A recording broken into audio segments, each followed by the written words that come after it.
ಶ್ರೀಮತಿ ರೋಹಿಣಿ ಸುಬ್ರಹ್ಮಣ್ಯ ಅವರನ್ನ ಈ ಒಂದು ದೈವಿಕ ಕಾರ್ಯಕ್ರಮಕ್ಕೆ ಅಪ್ಪಾರನ್ನ ಪ್ರಾರಂಭಿಸ್ತಾ ಇದ್ದಾರೆ.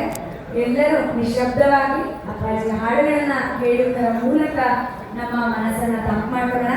ಈ ಒಂದು ವೈಕುಂಠ ಏಕಾದಶಿಯ ಒಂದು ಒಳ್ಳೆಯ ಶುಭ ಸಂದರ್ಭದಲ್ಲಿ ನಾವೆಲ್ಲರೂ ನಾಮ ಸ್ಮರಣೆಯನ್ನ ಈ ಒಂದು ಹಾಡುಗಳ ಮೂಲಕ ಮಾಡೋಣ ಅಂತ ವಿನಂತಿಸ್ತಾ ಇದ್ದೇನೆ.